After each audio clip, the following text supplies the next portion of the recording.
How does this election work here in Los Angeles for you? So the election the rules here in California have been changed. So it's a top two primary, meaning voters can vote for any candidate regardless of party, and the top two vote getters in the election advance to the general election regardless of party.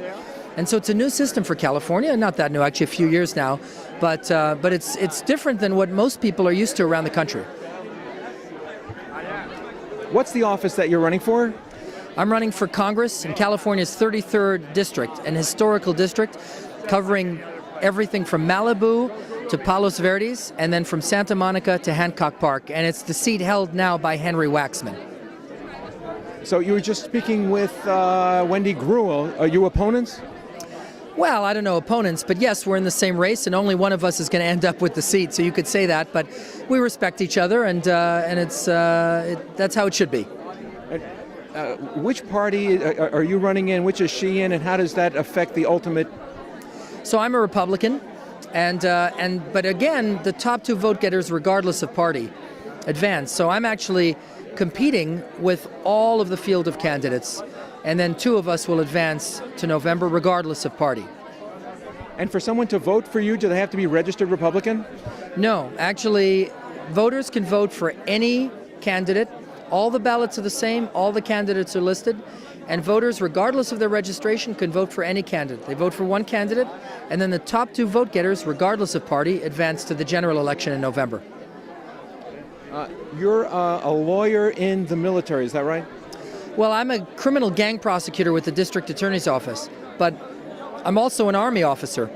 And so I'm currently an active reservist in the United States Army, and I spent a year in Iraq. We're here at a party you can call it a gathering of people who are refugees from Iraq, and one could say that Iran has largely taken over Iraq today. What would you say about that?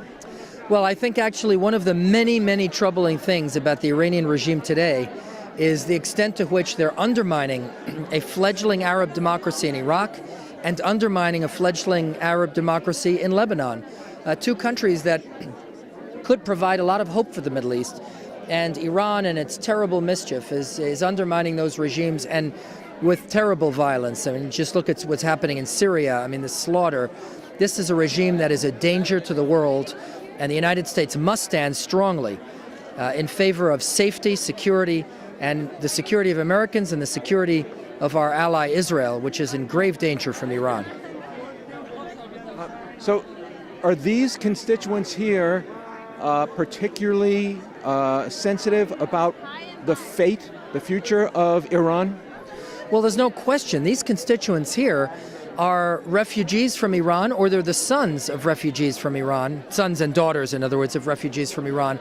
And so they have an enormous stake in first of all, making sure that the regime in charge of Iran today does not acquire a nuclear weapons capability, which would be a disaster for America, for Europe, for Israel, and for the whole world.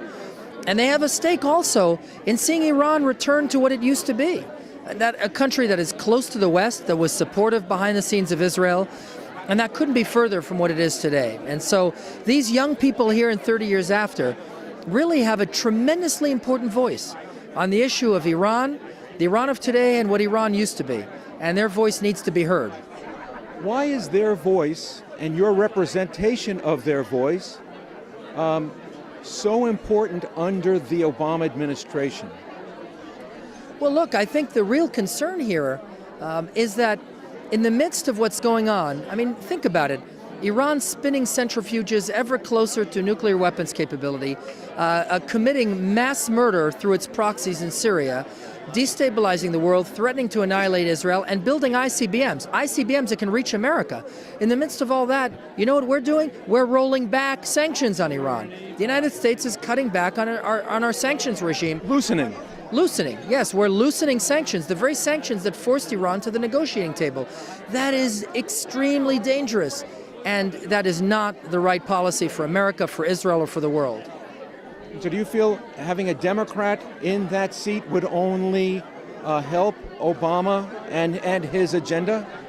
Well, look, I think I'm running on issues, not on party and not on labels. And so, look, I think what's important is that we have a candidate who's going to represent this district and is going to go to Washington and stand up for issues. And one of the key issues I stand up for is safety and security for the American people, security from threats here at home, but security from threats overseas. And let me tell you, of threats overseas, Iran is at the top of the food chain. And so I'm running on those issues, and I think in Congress I'll have a chance to make a difference in protecting the American people. As I've protected the American people as an Army officer in Iraq, and as I'm protecting the American people today as a criminal gang prosecutor, I'm going to protect the American people as a congressman in Washington. What are the important dates for voters to remember? Well, June 3rd, that's the election, and so it's coming up in less than 3 weeks, and it's very, very important we all get out and vote and make our voices heard. And after that, it's November. The general election is November. The first Tuesday in November? That's correct. We'll keep our fingers crossed for you. Thank you so much. It's good to be with you.